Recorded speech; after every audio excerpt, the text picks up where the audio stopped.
Hello, everyone. Welcome to Mufasa's book readings. My name is Julia, and I am your reader for the day.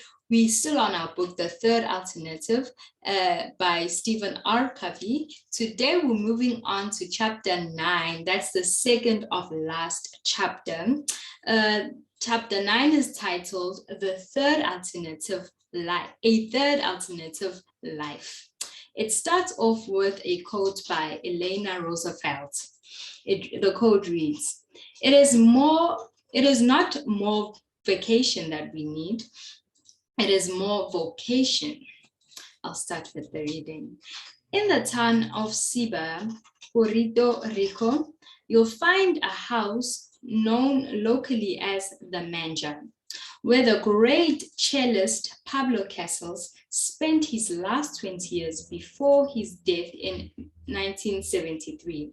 Nearly a century before, in his native Spain, he had heard his first cello, and it conquered him before he conquered it. As a boy, he did little else but practice the back cello suits from a worn-out copy his mother gave him. And when a prominent composer heard him and invited him to play for the Spanish royal family, his career soared. At 23, he performed for Queen Victoria, and at 85 for President John F. Kennedy at the White House. The 6 decades between were a long crescendo upward in the world of music.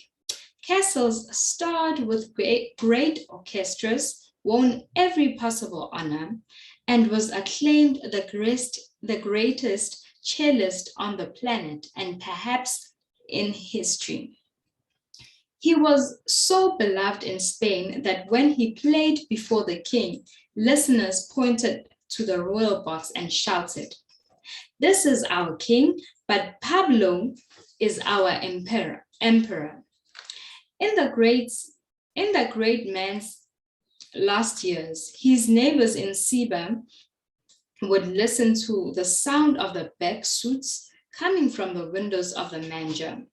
One day, when he was 93, one of them asked why he continued to practice the cello 3 hours every day. Casals replied, I'm beginning to notice some improvement. I notice myself getting better at this. This next segment that I'm going to read is titled Living in Crescendo. Pablo Casals never stopped playing his music until the day he laid down his bow for the last time at age 97. He built his capacity, improved his powers, and contributed the best that was in him right to the last breath. When others wondered why he didn't slow down as he approached the end of his long life, he would tell them, to retire is to die. Casals could have explained to them that when the music dies down, it's called the diminuendo. And when the music swells to life and grows in grandeur, it's called crescendo. He was determined that his life would not slip into diminuendo. He lived in crescendo. Of all the ideas I share in my professional work, I know of no greater one that ignites and empowers others more than my personal motto. Live life in crescendo. Your most important work is always ahead of you. I once taught this idea to a large professional group, and afterward, a judge came up to me with fire in his eyes. He explained that he had planned on retiring soon at the typical age, but after hearing about living in crescendo, he realized he still had an intense passion for his work and could contribute to solving problems in his city. He decided to postpone retirement indefinitely. Always believe your most important work is ahead of you, never behind you. It's essential to live with that thought. Regardless of what you have or haven't accomplished, you have important contributions to make. You may do different work than you have done in the past. It may be significant in different ways, but it is important work nevertheless, especially if you can positively impact the lives of others. We should avoid the temptation to keep looking over our shoulder in the rear view mirror at what we have done, and instead look ahead with optimism. No matter what our age or position in life, we third alternative thinkers are never finished contributing.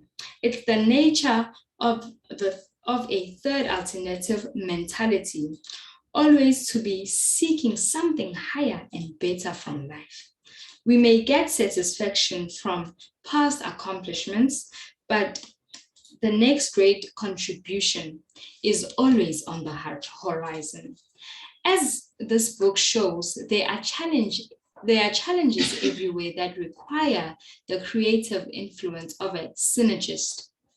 We have relationships to build, communities to serve, families to strengthen, problems to solve, knowledge to gain, and great works to create. In my case, I am now past the typical retirement age, but I am still actively writing, teaching, consulting, and traveling for my profession. The happiness and personal growth of my children and grandchildren are vital to me. With all these exciting challenges before me, I'm more than ever a seeker of third alternatives. As the comedian George Barnes said when he was 99, I can't retire now, I'm booked.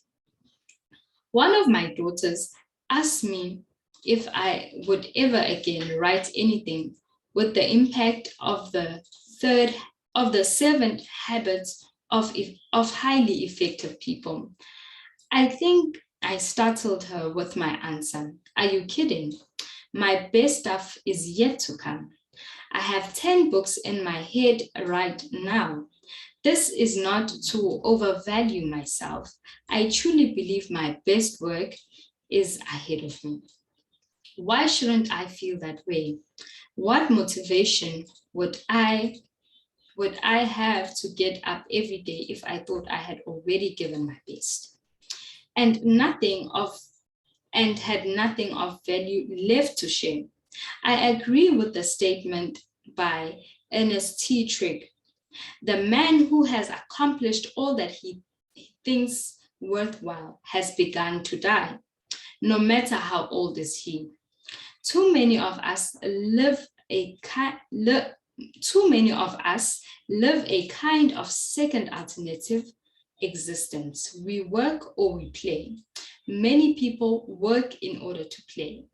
We put in long days at work with no particular end or goal in mind, except to get through it as quickly and as hassle-free as possible so we can relax.